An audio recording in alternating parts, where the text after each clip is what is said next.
Welcome back, everybody, from your break and our wonderful first session. And what we're going to do now is we're going to break out into groups and have a discussion. Now, I'm just going to share my screen again and show you an image because you weren't all here at the beginning, which is okay. Very quickly going to show you this image here, which is, can you see that, everybody? Yeah, got noddings. Okay, so this is a giant river and all these tributaries run into it. And I use this as a, I suppose, metaphor at the beginning when I was reflecting on actually my Feng Shui journey and the beginning of the Feng Shui Society, because here we are in the month of November 2023, celebrating our 30-year anniversary. And some of you here on the call were around at that time. Jan Chiswick was around at the time. He's still around here serving the community. So at the society presentation, we honoured Jan and his contribution to the society and to Feng Shui as a fellow of the society. So congratulations, Jan. And thank you for all you have done. Are you there, Jan, still? Yeah, and Simon Brown as well, Simon Brown. You're behind the logo. Great. Simon Brown, Thank you. So what I wanted to do now, we had a really good discussion at the meeting that we had where a number of the Feng Shui Society members gathered. We had this reflection on our 30 years, and I did a bit of a slideshow earlier on, reflecting back to the beginning. And now, kind of moving forward, looking at Feng Shui now, looking at Feng Shui, we have to look at ourselves and our role and who we are. Again, what kind of tributary we are to this great river. What is this great river that is forming? So I'm going to remove this picture now. That's what I want you to kind of have in mind. And we each have our individual journeys that have brought us to where we are now. Some of you may be very experienced consultants and teachers. Some of you may be quite new. Some of you may be not maybe a consultant, but an enthusiast. So I'm not going to ask everybody who they are now, but you know, I would imagine that we span quite a range of expertise and interests and avenues and types of Feng Shui as well. There's so many different forms bringing together. We've had this beautiful classical presentation this morning. So in the groups that I'm going to ask you to go to, and I think I'm going to put you in groups of 3, so I hope you'll all join in. I want you to reflect on what brought you to Feng Shui. What was it that woke you up? What made you suddenly realize, wow, the name Feng Shui reflects what I've been thinking, what I've been seeing, what I've been doing, and engaging with it. And some are here on the presentation for that. That was more than 30 years ago. And some of you, maybe that's more recent, but something brought you to this conversation. What was it in your own journey, I suppose, that woke you up to Feng Shui? That's really what we're interested in. The first question, I want you to share that in the group. The second thing is, in looking ahead, you know, what is now emerging? In the last presentation, we looked at classical Feng Shui. We brought this very modern application of technology into this conversation, some online calculations for what has previously been very manual indeed. So how is the world changing? And the world is changing. We are, you know, we're at a very important and interesting time. Some people would say it's the most interesting time to be alive in this transition. So what is the role of us? What is it we're bringing as an individual, either as a member of the Feng Shui Society or as a Feng Shui person? So in your sharing, you know, when you're doing a consultation or working in Feng Shui, what is it you're seeing and feeling? What are you picking up? You know, let's look at these patterns. Let's, as a group, think into what are we doing at the moment? How are we seeing homes change? How are we seeing our own life and home change? What are we feeling? And then as we bring this information together as a group, we're getting a sense of where we are moving towards. What is this movement we're moving forward? Homes are changing, lives are changing. How are we using our classical and intuitive knowledge to respond to that? You know, what is it that we can share with each other of our individual expertise and experience that is adding, how are we adding value to people's lives? So when you go into groups, and I'll calibrate a time, if you're in groups of 3, take 5 minutes each to answer that question about what's your Feng Shui journey? You know, what brought you in? What excited you? What excites you? And then the next question is, what are you seeing emerging in your interaction with Feng Shui as a professional consultant or whatever level you're engaging at? What are you seeing happen now? Is it different, you know, in this space as a consultant, as an evaluator of an environment? What are you seeing emerge? So if one of the 3 of you kind of makes a note of that, and then you can kind of see what patterns emerging, then we're going to come back and share. So if you're in groups of 3 and you're doing 5 minutes on the first question, that's 15 minutes. And you're doing 5 minutes on the second question, that's another 15, that's 30, working out maths in my head now. And we had 1 hour for this session. So how about I'm going to give you 40 to 45 minutes. I might come in and check in with you. Thank you so much for putting that in. Yeah, those 2 questions. The first one is, what brought you in? What excited you? What's your journey? What's your individual, you're a tributary into this great big river. And then in a sense, the second question is, what's our take on the big river? What are we seeing? What are we feeling? What are we emerging? So are you all okay with those questions? Hands up. Yeah, okay. Hopefully great. So I haven't done this for a while, but I will start recording as well. Thank you for reminding myself. I'm going to put you off into groups of 3, but I'll monitor just in case somebody goes off to do some shopping and isn't in a group of 3 and somebody's left on their own. So I'll check you're all in groups. Welcome, Simon. Nice to see you. Okay, here we go. And don't forget, you can say hello to each other. You've got 5 minutes for your first question, 5 minutes for your second, and then kind of bring something together and decide who's going to share what patterns you've seen. So groups, breakouts, 3 people each. We now have 23. 3 into that is 7 groups of 3. And then we've got a couple of floaters, me and Yan, because Yan's not here. So breakout room is 7.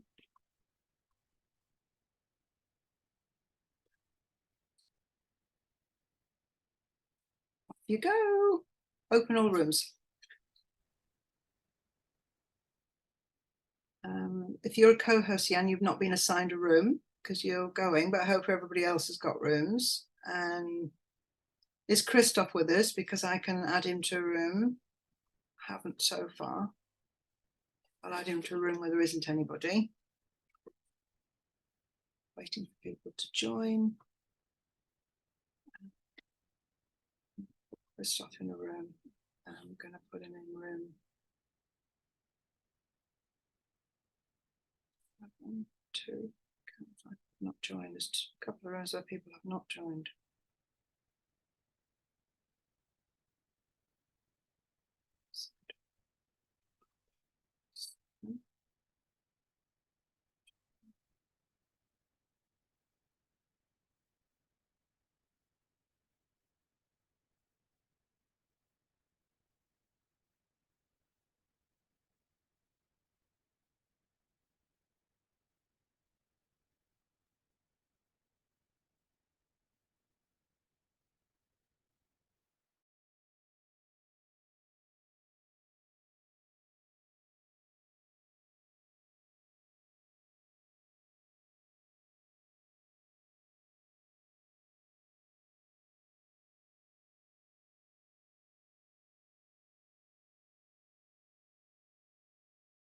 Got it. Pause recording. On. Okay. Well, welcome back, everybody, from your breakout rooms. I did try and join you, but there were quite a few people coming in, so I had to stay out of the conversation rather than be disruptive in and out, fielding latecomers. So, wonderful. So what, the 2 questions I asked you, what kind of things came up? What patterns did you see in your journey and your experience of what is happening now? Who'd like to start?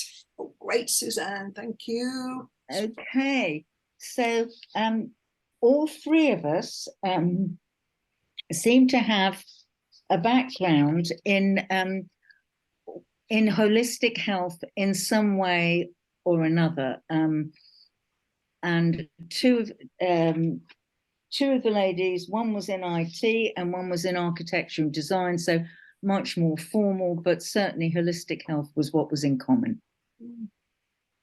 Wonderful. And also, okay, so it was the conversation about people's well-being that brought you into this conversation. That was the motivation from the different backgrounds, was it? Not only, but that was a commonality that we had. Okay. And what about your discussion about what you're seeing at this time? I don't know whether all three of you are consultants. What are you seeing out there? What patterns are you seeing emerging in your interactions with people, in your interactions with Feng Shui? Well, two of us are consultants and one is starting her journey. And what we're seeing is that there are safety issues in terms of environmental health, which were not there when we started our practice of Feng Shui. Some of the main ones we were concerned with. Mold came up for myself and for Joy in terms of the clients that we've seen and the problems. What we see as important is supporting people in terms of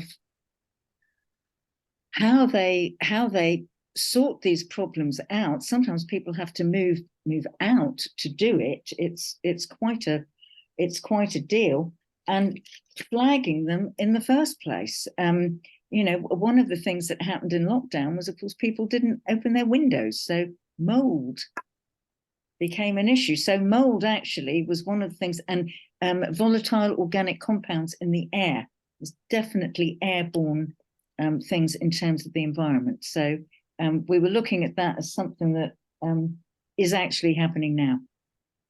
So what you've seen is, and if we're reflecting on a long passage, I know that your experience is, you know, a good 30 years in this conversation. What we're seeing is the quality of the environment that people are living in is changed. It's diminished for some people, and there are bigger problems than you can perhaps easily fix. So environmental health. Okay, fantastic. Thank you for that feedback. Lovely. Can I share something on mold? Is that appropriate now? And you hold that, because I think I'm going to go around the groups, bring everything together, but please come back with that. Okay. Yeah, because then we might not get around it. So, okay. So thank you, Suzanne. Who else would like to share? And please, you know, keep that, Christian, and anybody else who's got notes to contribute, because we're going to have a good discussion. So look at the whole view. Okay. Who would like to share next? Your thoughts? Our group, Jill. Fantastic, Vincent. Thank you. By good fortune or extremely clever management on your part. Oh, better. That's much better. The sounds suddenly opened up. Our group of three were two colleagues and myself, who were both new to Feng Shui, completely new. Vincent, can I just hold you for a second, since we're recording the feedback? I don't know if you've got a microphone here, but it's changing when you move your head. Can't hear you, can hear you. So is that any better? Yes, better. Much Okay. we can hear you now. Lovely, because we want to hear. I'm just saying, by either good fortune or extremely positive management on your part, the three of us in our group, two colleagues and myself, they were both relatively new to Feng Shui completely. Wendy was on the east coast of America, so it was literally 6 o'clock in the morning with her, and Jill was in Ireland, and Jill has just started studying, and Wendy is gathering resources together to embark on the journey. Wendy does already practice a macrobiotic diet and Tai Chi, so she's already in the space. So we talked more about the journey of Feng Shui, why people get interested in it, what their interest was, what they were hoping to get out of their course of study. And we were discussing particularly more how the world looks at Feng Shui and in the current times. You were talking earlier about the conference and to celebrate 30 years, and there's the array of people who would be at the training event you'd run. And we were talking now about how it seems to be a very more specialized area of work. And that's also in the number of people that come to it in the first place, looking for the discipline of Feng Shui to support them in their lives, in their lifestyles, in their environments. And we then had a conversation about the speed of life in the 21st century and people looking for ways in which they can get better balance in their lives. So that was us in group 3. And you, and your comment about people looking for balance, were you feeling that that was an opportunity, that there is more, you know, earlier I was reflecting on this wave of this push of interest that fueled the beginnings. Are you seeing people recognizing their need for balance and doing something about it? Is that what you're saying? Yes, but I mean, I can only talk from a few cases, people I've worked with over the last couple of years, and they've wanted to find ways in which they could look to get better work-life balance through Feng Shui. And that's about harmony in their lives and harmony in their homes, I'd say. Yeah, indeed. Can you just briefly what did you mean about more specialized work, that comment? You said it seems to be more specialized work. It's not, I mean, I think, again, it's just an impression from all I've read and all you were saying earlier about it being more widely publicized and widely known. Now seems to be a more discrete discipline that not so many people know about. But that's just my impression. Okay, thank you. Wonderful comments. Brilliant. Thanks very much, Vincent. Lovely. Who's next to share? Thank you. Spotlight. Irina. Yeah, I would. Dorina, welcome. Lovely. Off you go. Thank you. I was in a group with very experienced Feng Shui experts, I would say, Simon and Christian. So I knew both of them very well because I followed Christian's presentations a lot, and I even followed masterclasses of Simon. But okay, what I also have experiences already 14 years. So we had a very, very, very valuable discussion. I think the personal journeys are very different. Christian, for example, was going through a very difficult time in his life, and then by some kind of coincidence was invited to a Feng Shui seminar. And suddenly, listening to the philosophy and to everything, he thought, "Oh, but I know all this," and then it resonated, and the journey started. With Simon, it started with a healthy, holistic approach and macrobiotics and healthy way of living, and he was himself mechanical engineer. So yeah, it's a very technical background. But through microbiotics and healthy living, I hope I summarized it well. And then started journey towards Feng Shui and continued. And now he's one of the, I mean, yeah, I can say one of the most famous people in England for Feng Shui. And for me, I am also having a technical background. I studied building physics, which is about thermal comfort. So focuses on how people feel comfortable in a space, but we are talking about Western approach, analytical approach, mathematical calculations, physics, the humidity, the relative absolute temperature, light, acoustics, all these things. But Feng Shui is about the same, how people live well and well-being and comfort in the buildings. But it's just a different Eastern philosophical approach. So when I got this is how my journey started. I had a book which I discovered. And I read the book and I thought, wow, yes, this is interesting. This is a field. So to combine both backgrounds, like in this study with this and Feng Shui, I found it really fascinating. So these were the personal journeys that we shared together. And yeah, it was very interesting. What did you from that conversation of your two of your very technical backgrounds, and I know that Christian is technical in his field, being an architect, what did you see emerging from your current experience? What can you feel coming up? Yes, from all three of us, we agreed that we didn't feel like specific trends, because every Feng Shui consultant attracts certain kind of clients. And it is very difficult to say whether it is a trend or not. So that was one conclusion. And secondly, that was the contribution of Christian, but he's going to add a little bit to my discussion, he promised. That is also, many times it's about the people themselves. So it's a bit of psychotherapy as well, because you solve the problems in a house, but you actually solving the people and their issues, because the issues they have are reflected out there in their homes. Yeah, and that's something Simon's going to be talking about later, I know, in his presentation. Was in your group. That's great. Christine, thank you so much, Dorina. Christine, do you want to very briefly add anything to that before we move on to the other groups? Only that, I say, it's really, when people come to me, it's a huge range of questions, but they're seeking something. They want to sort something. And very few of them ask me for Feng Shui.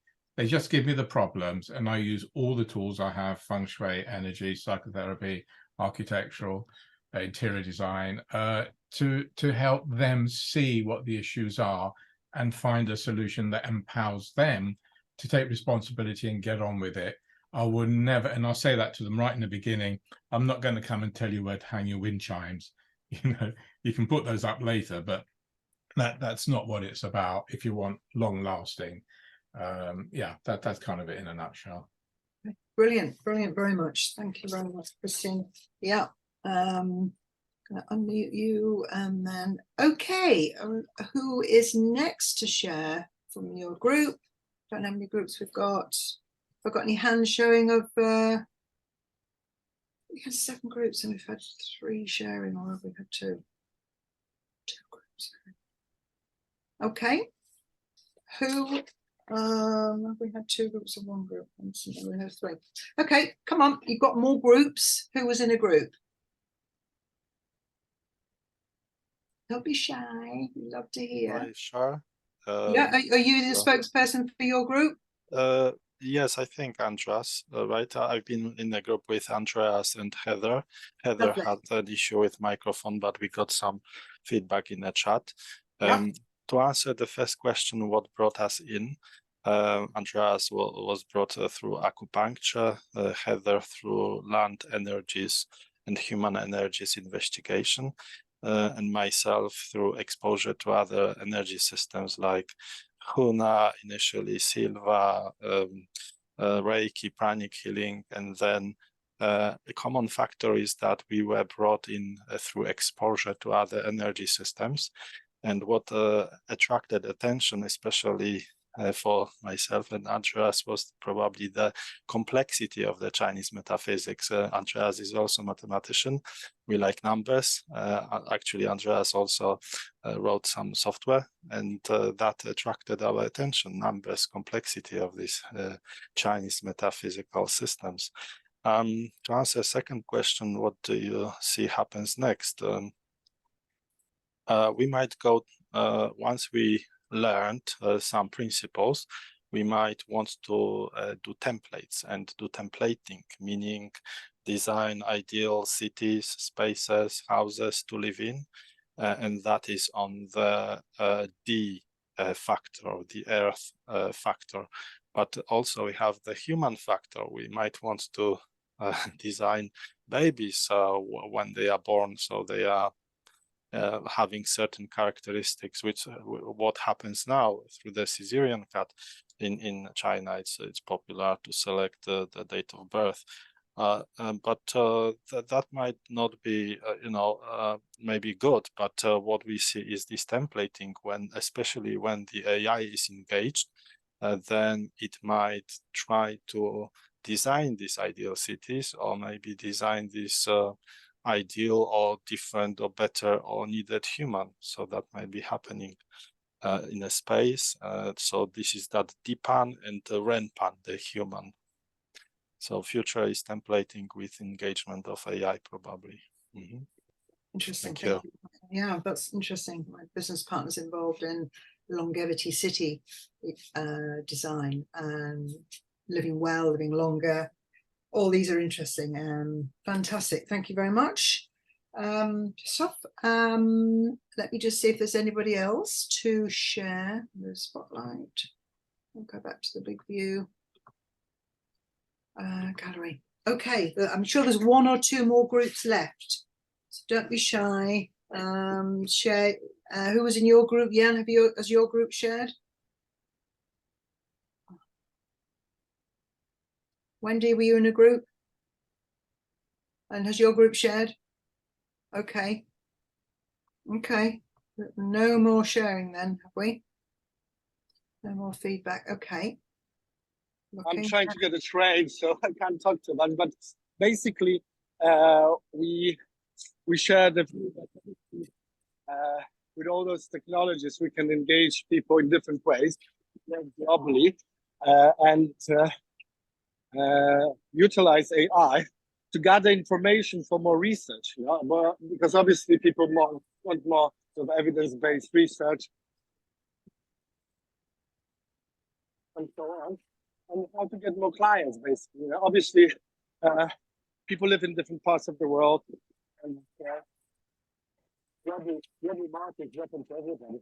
And it's easier and easier to use online tools to communicate with people as well. So that was our kind of sharing. Got it. Okay, thank you. I'll release you from having to talk to us from the station platform. This is anything else you want to share? Spotlight, okay. All right. The gallery.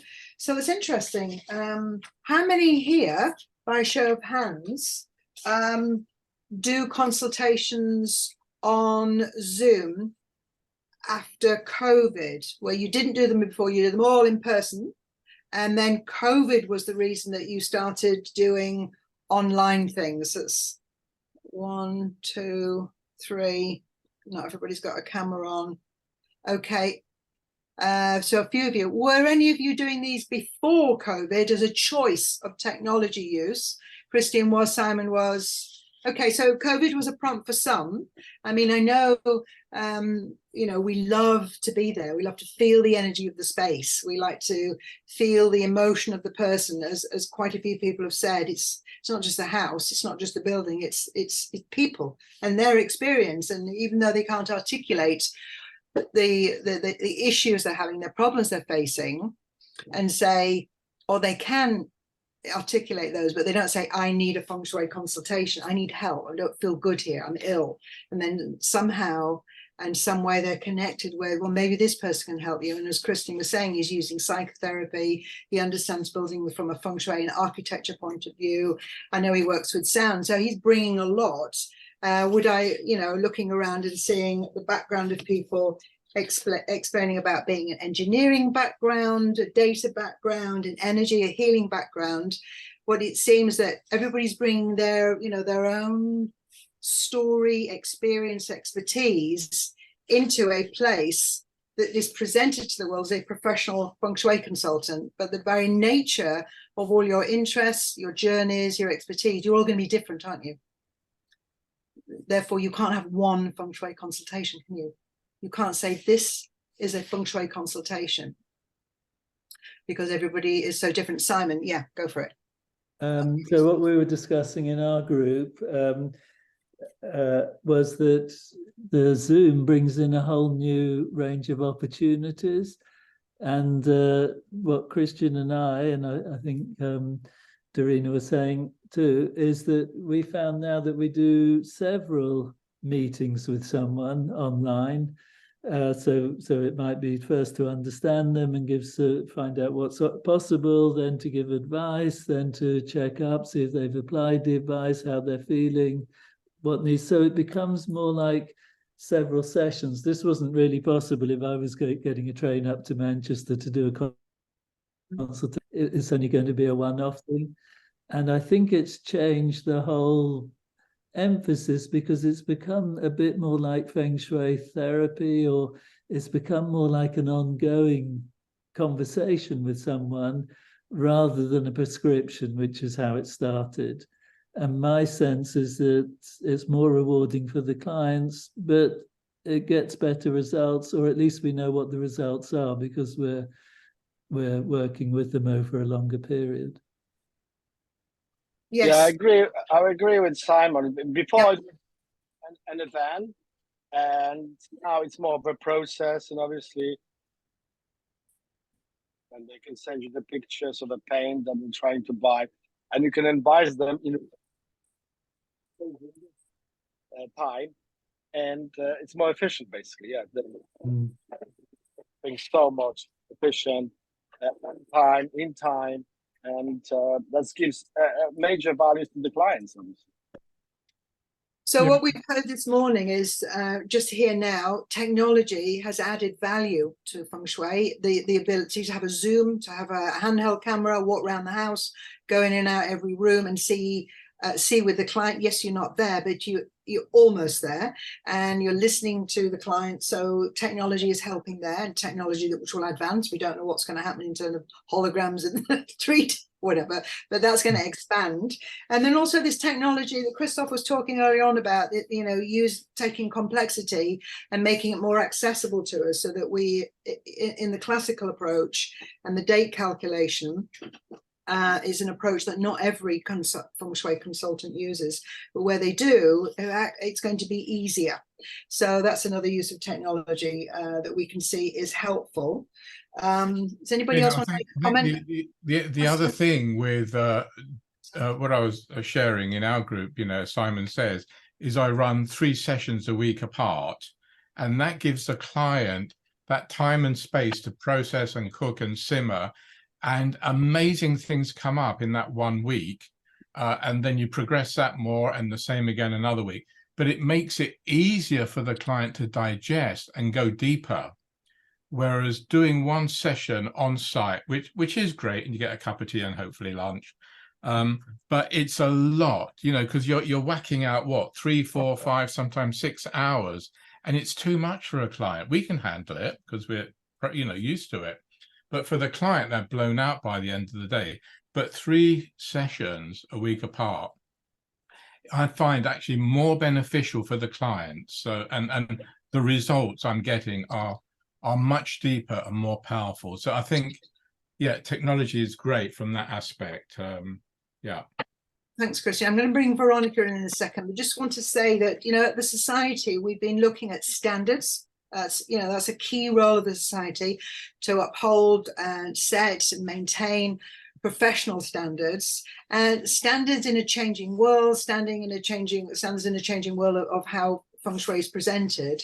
And if the average or main consultation was a visit before, potentially followed up with some kind of written report or report on the day or later, if we are shifting to more of a process, then we're perhaps looking at changing how we educate, brief consultants on the best way of working with, interacting and serving clients who, in a complex world, I would suggest more complex issues. It's not so simple. So the whole idea of what we are advocating as an ideal consultation is obviously, I think, changing. So just let me invite Veronica in for a comment.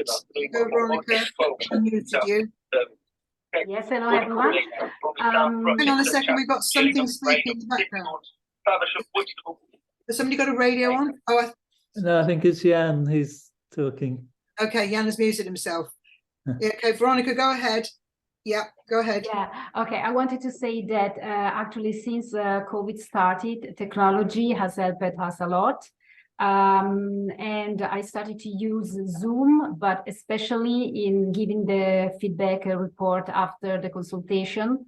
I use Google Earth to have a look before going to the house. You already can have a sense of the environment, but I still think that whenever it's possible, it's important to go to the house, to look around, to feel the energy inside, to talk to the client, and afterwards you can use Zoom to give the feedback of your report or what you have found.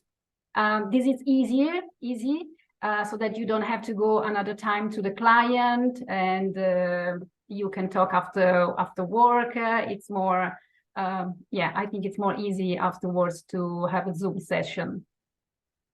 You're talking about blending there. You're talking about maintaining the first physical visit that people largely did exclusively before, and then using Zoom for the follow-up. So you're bringing both together and using the technology of Google Earth, which, reflecting back again to our historical roots, we did not have that then. We didn't have the internet. We didn't have the ability to see, so it wasn't just such a surprise. So that's another aspect of technology you've just highlighted that we have available to us, whether we're there or not, that we can see what's going on in the environment. In fact, you know, with the Google cameras, if you look at an address, you can actually drive down the street, not just see from Google Earth, but you can see where the camera van went. That's another way of seeing the approach to a property, not just the terrain from above. So Veronica, thank you for adding that. Who else would like to comment or share on the discussion that we're having here? Gina, just to come Simon? to something you mentioned about the reports, you know, again, of course, if we have a meeting with someone and we're sharing house plans and Google Earth images and everything else, we can record the whole thing, and it's I think better than a written report. There's more information, people prefer it, it's more of a conversation, they can ask questions as they're going along.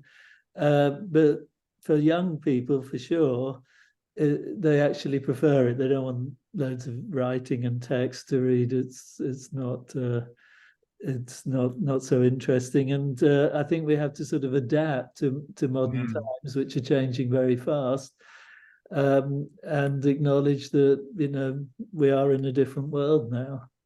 I also use recordings a lot, and clients ask for them, but because one's doing a lot of like meditation visualization practices to get people to connect with whatever's going on, it's good for them to actually go through it again live on video recording.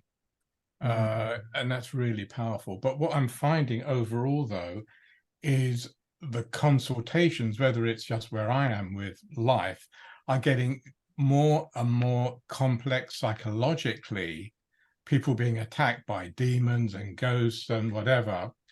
And then I show them very simply with the analysis that actually it's self-sabotage and they're attacking themselves. But you still have to locate where it comes from: childhood, abuse, past life, ancestral. But that's a sort of depth. And we don't even touch Feng Shui in most of those cases. So that may be just, you know, what's coming to me as a client, but it is a very changing sort of landscape at the moment. Christine, I do think that we always have the philosophy that you attract the clients you need, want, and deserve, and can handle. That in the training of the Feng Shui consultants at the network, we trusted that you know, you're a novice, you'd get someone whose needs aren't deep and complex because you'd have the skills.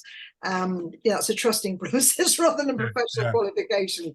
But yeah, it's, you had your hand up, Susanna? Yes, what I wanted to say was I do a lot of distant clearings of various psychic things. And in terms of what I would call these things, I don't even share that with the clients, because it would be something that would be frightening for them in a lot of cases, because it's something that they're not even aware of. They're aware of the effects when it's cleared. But I personally am very, what's the word? I'm very choosy about the language I use around what I've actually found. So, you know, I suppose it's the clients that I'm attracting. And sometimes I attract people who are quite fearful of these things, but open-minded, and I just go, well, I avoid telling them that these entities have got long green tails and red eyes. So you put it in a very tactful way, but that's what I have to deal with sometimes. It's extraordinary. Yeah. Of course, you have to be tactful and consider how can the client take it. But I find most of the time, because it's their inner ghosts, you just need to lighten it up a bit, and when they see it, it's like, yes, and that aha moment flips the whole thing, and issues solved. Can I just pick up on what you said there about language? Because one of the things we do find as moving people requesting to be accredited, looking at reports and seeing language which we feel, looking at a piece of paper, that has fear in it, correctly or incorrectly judging that is not helpful to the client, but we don't always know the situation. And I think we do have to be careful of the language you use, so therefore we need to, as a society, potentially give guidance. But there is also this aspect of the professional in the moment uses the skills they have to do the best they can. That's the professional approach. I think I can say this, and I think I can handle it, which is, if you've been 20 years as a psychotherapist, then you're in Feng Shui. You have a different skill set, potentially, to someone who has been, I just use the building trade, doesn't mean to say you don't have relationship skills.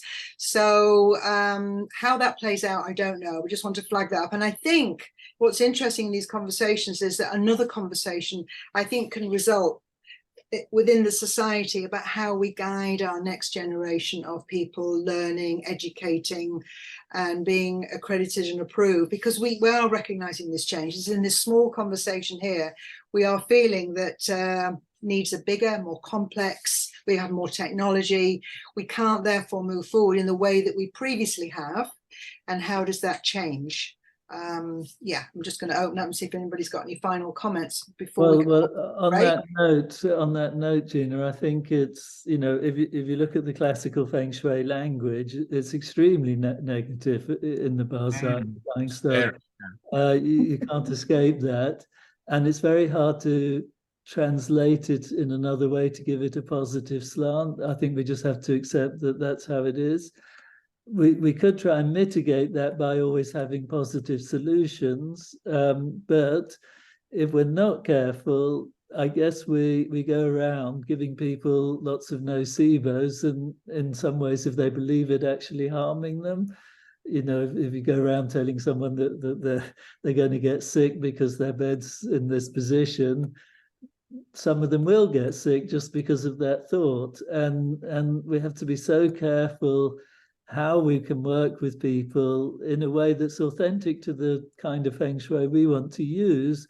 But at the same time, we're hopefully giving more placebos than nocebos. And that's an enormous challenge that we haven't really tackled in the society yet. And I think we should. It's something that we've got to get some agreement on. How do we work with this traditional language that's is potentially harmful from a therapy point of view and a scientific point of view? Yeah, there's a lot more science and research and validation of Feng Shui now. Classical has a long history and it's absolutely valid. But I think what I've made a note of here, Simon, from what you just said, is a pre-frame needed.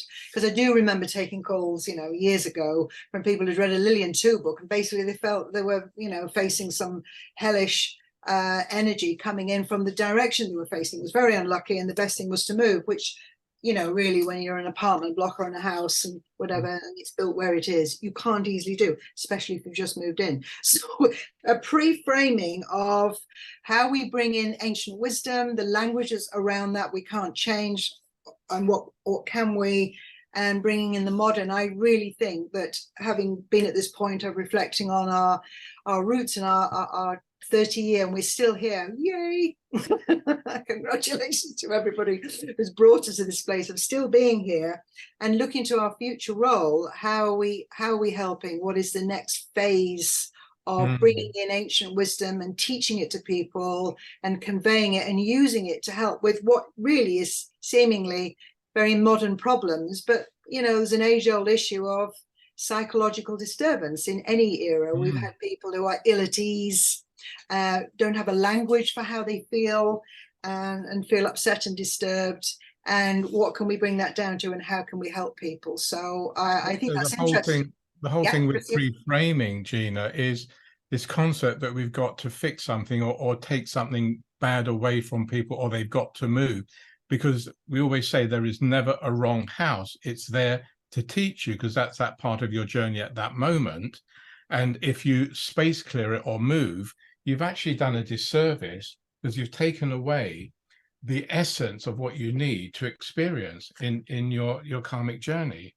So this is where the sort of the more of the ancestral, the ancient knowledge, that understanding that it's not about taking the pain away, because the pain is there to actually show us something is out of sync, and that it's to show them it's up to you to resync it and reprogram. And so the whole thing of psychic programming, which, as you know, I do a lot of, and apart from psychic protection grids, but it's all about programming, which is our past patterns. And it's not just this lifetime, childhood, it is past life stuff. So it is a bigger picture, and it's not about let's get rid of something, or so I think how do we handle it?